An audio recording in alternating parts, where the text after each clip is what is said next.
Mukunda jewellers వారి Poorvi gold and diamonds November 1న KPHBలో ఘనంగా ప్రారంభం. ఓపెనింగ్ ఆఫర్ గా ప్రతి 3 లక్షల కొనుగోలుకు ఒక బంగారు నాణెం ఉచితంగా పొందండి.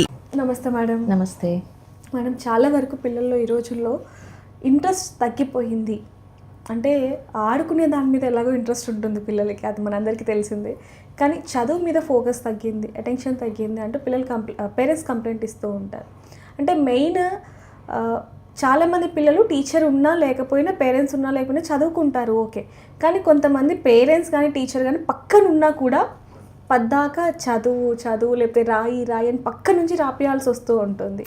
అంటే ఈజీగా డైవర్ట్ అయిపోతున్నారు. ఆ 2 మినిట్స్ కావచ్చు, 1 మినిట్, 15 మినిట్స్కి కూడా. అంటే ఎక్కువగా ఫోకస్ పెట్టలేకపోతున్నారు. అసలు ఎందుకంటారు? దీన్నే అటెన్షన్ స్పాన్ అని చెప్తాం. అటెన్షన్ లేదు, పేరెంట్స్ అందరూ ఇచ్చే కంప్లైంట్ ఇదే. ఇప్పుడు ఏమైంది అంటే మా పిల్లలు తినట్లేదు, మా పిల్లలు చదువుకోవట్లేదు, మా పిల్లలకి డిసిప్లిన్ లేదు అని చెప్పే కంటే కూడా పేరెంట్స్ ఎక్కువ ఏం కంప్లైంట్స్ చెప్తున్నారంటే అసలు మేము చెప్పింది వినట్లేదు, ఏది కూడా మమ్మల్ని కంప్లీట్ చేయనివ్వట్లేదు, విసుక్కుంటున్నారు, చిరాకు పడుతున్నారు అని చెప్తున్నారు. ఎట్ ద సేమ్ టైం పిల్లలు కూడా కంప్లైంట్ చెప్తున్నారు ఇక్కడ. ఏమనంటే మా మమ్మీ మేము ఎప్పుడైనా పడుకున్నప్పుడు స్టోరీ చెప్పమంటే చెప్పలేకపోతుంది, చెప్పట్లేదు, పడుకోండి అంటుంది, మా మమ్మీ మీద అరుస్తుంది. నేను ఏదైనా చదువుకునేటప్పుడు డౌట్ అడిగితే మీ డాడీ వచ్చాక అడుగు, లేదంటే గూగుల్ చెయ్యి అని చెప్తుంది అంటున్నారు, లేకపోతే టీచర్ని అడుగు. అంటే కంప్లీట్గా అటెన్షన్ క్రైసిస్ అనేవి ఉన్నాయి, రైట్? ఇప్పుడు యూజువల్లీ ఒక పిల్లాడు, ఒక టీనేజర్ని తీసుకున్నట్లయితే తన అటెన్షన్ స్పాన్ 20 to 30 మినిట్స్ ఒక చోట కూర్చొని ఒక టాస్క్ కంప్లీట్ చేయగలగాలి. బట్ ఇప్పుడు అది 8 మినిట్స్కి పడిపోయింది. అంటే 20 మినిట్స్ ఉన్నది 8 మినిట్స్కి పడిపోయింది అంటే చూడు అటెన్షన్ స్పాన్ ఏ రేంజ్లో తగ్గిపోతూ వస్తుంది. అంతేకాకుండా పిల్లలు చదువుకునేటప్పుడు మెటీరియల్ అంతా వాళ్ళ దగ్గర ఉన్నప్పటికీ కూడా ఈ స్కూల్ వాళ్ళు ఏం చేస్తున్నారు అంటే PDFs పంపిస్తున్నారు. అవును మేడం. లేదు అంటే కొన్ని వెబ్సైట్స్ పెట్టి, లేదు అంటే కొన్ని లింక్స్ ఫార్వర్డ్ చేసి ఇవి ఒకసారి రిఫర్ చేయండి రేపు ఎగ్జామ్ కోసం అని చెప్తున్నారు. దానికోసమని మొబైల్ తీసుకున్నాక అప్పుడు స్టార్ట్ అవుతుంది అసలైన డిస్ట్రాక్షన్స్. నోటిఫికేషన్స్ వస్తూ ఉంటాయి, గేమ్ గురించో, యూట్యూబ్లో పెట్టిన వీడియోస్ గురించో, దేనికో దానికి నోటిఫికేషన్ వస్తుంది. వన్స్ అది ఓపెన్ చేశాక 30 to 40 మినిట్స్ అయ్యే వరకు ఇంకా మనకేం తెలియదు పిల్లలకి. మళ్ళీ వాళ్ళ ఫోకస్ అంతా బుక్స్ మీదకి షిఫ్ట్ అయ్యేటప్పటికి చాలా టైం పడుతుంది, చాలా ఇబ్బంది పడతారు వాళ్ళు. ఇది పిల్లల్లో ఉన్న పరిస్థితి. ఇప్పుడు దానికి ఏం చేయాలి అంటే ఇలా మొబైల్లో వచ్చే మెటీరియల్ అంతా కూడా ప్రింట్స్ తీయించుకొని పెట్టుకోవడం better. And distraction free environment అనేది ఉండాలి. అది కూడా ఎవరికి అంటే సెల్ఫ్ కంట్రోల్ ఉన్న పిల్లలకి. కొంతమందికి సెల్ఫ్ కంట్రోల్ ఉన్న పిల్లలకి రూమ్లో కూర్చొని చదువుకోమన్నా కూడా వాళ్ళ వర్క్స్ వాళ్ళు కంప్లీట్ చేసుకుంటారు. ఇంకొంతమందికి సెల్ఫ్ కంట్రోల్ అనేది అసలు ఉండదు. అలాంటి పిల్లల్ని గంట కాదు 2 గంటలు కూర్చోబెట్టినా కూడా రూమ్లో ఒక్క పాయింట్ కూడా నేర్చుకోరు, టైం పాస్ చేస్తూ ఉంటారు. సో అలాంటి పిల్లలకి దగ్గరుండి చదివించుకోవడం అవసరం. ఇది పిల్లల్లో ఉండే అటెన్షన్.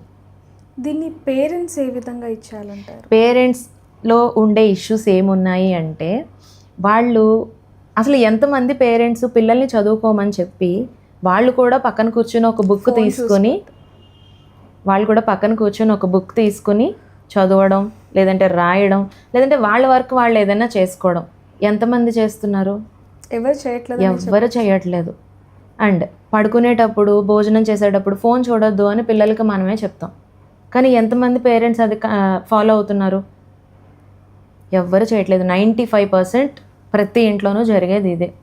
పిల్లలకి చెప్తారు, వాళ్ళు ఫాలో అవ్వరు. పిల్లలు వీళ్ళనే ఇమిటేట్ చేస్తున్నారు అనేది పేరెంట్స్ డైజెస్ట్ చేసుకోలేరు. అవును మేడం. అండ్ ఎప్పుడైతే పిల్లలు మనల్ని ఫాలో అవుతున్నారు అన్నప్పుడు మనలో ఉండే కొన్ని నెగిటివ్ థింగ్స్ని మనమే చేంజ్ చేసుకోవాలి. తినేది 15 మినిట్స్ అయినా కూడా ఫోన్ పక్కన పెట్టడానికి ఎవరు ఇష్టపడట్లేదు. పిల్లలు చదువుకునేటప్పుడు వాళ్ళ పక్కన కూర్చొని నిన్న జరిగిన ఎపిసోడ్స్, సీరియల్లో జరిగే ఎపిసోడ్స్ ఏమున్నాయో చూద్దాము, లేదంటే నిన్న జరిగిన టీవీ షో గురించి రీల్స్ ఏమొస్తున్నాయి, అప్డేట్స్ ఏమున్నాయి చూడడం, అవన్నీ చూస్తూ ఫోన్ చూసుకుంటూ నవ్వుకుంటూ ఉంటే పక్కన కూర్చున్న పిల్లలు ఎలా చదువుకుంటారు? చాలామంది క్వశ్చన్స్ రైజ్ చేస్తున్నారు పేరెంట్స్ని, మమ్మల్ని ఫోన్ చూడొద్దంటావు, నువ్వు చూస్తున్నావు. అప్పుడు పేరెంట్స్ చెప్పే ఆన్సర్స్ ఎలా ఉంటాయంటే, మార్నింగ్ నుంచి మీకోసం చాలా పని చేసి నేను టైర్డ్ అయిపోయాను, నాకు ఎంటర్టైన్మెంట్ అవసరం కదా అంటున్నారు. దానికి పిల్లలు ఇచ్చే ఆన్సర్, మరి మేము కూడా పొద్దునుంచి స్కూల్లోనే ఉన్నాం కదా, మాకు ఎంటర్టైన్మెంట్ అవసరమే కదా అంట. నెక్స్ట్ పేరెంట్స్ రియాక్షన్ ఏంటి? కొట్టడం తప్ప అక్కడ ఆన్సర్ అయితే ఇవ్వలేకపోతున్నారు. సో అంటే ఇది పిల్లల యొక్క అటెన్షన్ ప్రాబ్లం కాదు, ఎంటైర్ ఫ్యామిలీకి ఉన్న ఇష్యూ ఇది. అటెన్షన్ క్రైసిస్ అనేవి ఫ్యామిలీ ప్రాబ్లం. మరి ఎంతమంది వీటిని ఓవర్కమ్ చేసి బయటకు వస్తున్నారు? ఎవరు రావట్లేదని నేను చెప్పొచ్చు మేడం. ఎందుకంటే మీరు అన్నది నిజమే. పొద్దునుంచి కూడా ఈవినింగ్ వరకు ఆఫీస్లో ఉండో లేకపోతే ఇంట్లో పనులు అన్నీ చూసుకొని పిల్లలు ఉన్నప్పుడు లేకపోతే వాళ్ళు ట్యూషన్కి వెళ్ళిన తర్వాత కొంచెం ఫ్రీ అవుతారు. కానీ పిల్లలు వచ్చిన తర్వాత మళ్ళీ ఫోన్ చూడటం, షోస్, సీరియల్స్ అన్నీ చూడడం కూడా పిల్లలకి కూడా ఈ షోస్ మీదనే ఫోన్ మీదనే ఇంట్రెస్ట్ ఉంటుంది. కానీ స్కూల్లో ఏం జరిగింది లేకపోతే హోంవర్క్ గురించి మాట్లాడడం, అసలు ఏం నేర్పించారు ఈరోజు, ఏం నేర్చుకున్నావు అనేది అడిగే పేరెంట్స్ చాలా తక్కువ ఉన్నారు. అండ్ దీనివల్ల పేరెంట్స్ పిల్లలు కూడా ఇలాగే కంటిన్యూ చేయడం వల్ల 2 విషయాల్లో చాలా నష్టపోతారు. ఏంటి అంటే అసలు పేరెంట్స్కి ఏం కావాలి? పిల్లలు శ్రద్ధగా చదువుకోవడం కావాలి. అండ్ పిల్లలకి ఏం కావాలి? పేరెంట్స్ యొక్క అటెన్షన్ కావాలి. ఈ 2 కోల్పోతారు. అండ్ ఇవి కాకుండా ఇంకేం ఎఫెక్ట్స్ ఉంటాయి? ఈ అటెన్షన్ స్పాన్ తగ్గిపోయిన పిల్లల్లో యాంగ్జైటీ అనేది పెరుగుతూ ఉంటుంది. క్రియేటివిటీ 0 అయిపోతుంది మొత్తం. అండ్ ఇంపల్సివ్ బిహేవియర్ అని పెరిగిపోతుంది. ఎక్కువగా ఈ అటెన్షన్ స్పాన్ అనేది ఎవరికైతే తగ్గిపోతుందో వాళ్ళల్లోనే బిహేవియరల్ ఇష్యూస్ వచ్చే ఛాన్సెస్ ఎక్కువ ఉంటాయి. ఎందుకంటే అవతల వాళ్ళు చెప్పేది కనీసం మనం వినడానికి కూడా రెడీగా లేము. అండ్ పేరెంట్స్లో ఎటువంటి ఇష్యూస్ రావచ్చు? పేరెంట్స్కి ఫస్ట్ పేషెన్స్ అనేది తగ్గిపోతుంది. పిల్లలు ఏం చెప్తున్నా విసుగ్గా అనిపిస్తుంది, చిరాకు పడతారు. వాళ్ళల్లో ఎమోషనల్ డిస్కనెక్షన్ అనేది పెరుగుతూ ఉంటుంది. మేడం ఇంకోటి మనం చూడొచ్చు, పేరెంట్స్ చేసే పెద్ద మిస్టేక్ ఏంటంటే పిల్లల విషయంలో కంపేర్ చేయటం. స్కూల్లో వేరే వాళ్ళు ఫస్ట్ వచ్చారు, నువ్వెందుకు రాలేదు, పక్క అతను ఇది చేశాడు, నువ్వెందుకు చేయలేదు, చాలా ఐక్యూగా మాట్లాడుతున్నాడు, చాలా ముద్దుగా మాట్లాడుతున్నాడు, అన్ని క్వశ్చన్స్కి ఆన్సర్ చెప్తున్నాడు, నువ్వు చెప్పట్లేదు అని చెప్పి పిల్లల్ని అదే పనిగా పాయింట్ ఆఫ్ చేస్తూ ఉంటాం. దానివల్ల కూడా పిల్లలు చాలా డిస్టర్బ్ అవుతారు. ఏదైనా కూడా గుర్తుపెట్టుకోవాల్సింది ఇంటి నుంచే స్టార్ట్ అవ్వాలి.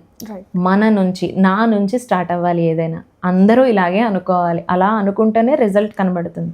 అండ్ ఈ స్పాన్ ఆఫ్ అటెన్షన్ అనేది తగ్గిపోవడానికి ఇంకొక బెస్ట్ ఎగ్జాంపుల్ ఏంటి అంటే 1 minute రీల్ ఆర్ 1 minute షార్ట్కి మనం ఇచ్చే ప్రియారిటీ 4 minutes వీడియోకి మనం ఇవ్వం. రైట్. అందులోనూ ఇప్పుడు 1 minute రీల్ని కూడా 2x స్పీడ్లో చూసే ఫీచర్స్ వచ్చేసాయి. అంటే అసలు స్పాన్ ఆఫ్ అటెన్షన్ ఏ రేంజ్లో పడిపోతుంది అనేది మనకు తెలుస్తుంది ఇక్కడ క్లియర్గా. ప్రపంచం మొత్తం స్పీడ్నే ఎంకరేజ్ చేస్తుంది. పోనీ అలా అని మనం టైం సేవ్ చేసి ఒక 4 reels చూసి పక్కన పెట్టేసి మన పని మనం చూసుకుంటామా అంటే చూడం. మనకి ఇంకొక మంచి ఫీచర్ వచ్చింది అంటే ఇంకొక 10 reels ఎక్కువ చూడడానికే ఉన్న టైంలో అని ఫోన్ పట్టుకుంటున్నారు.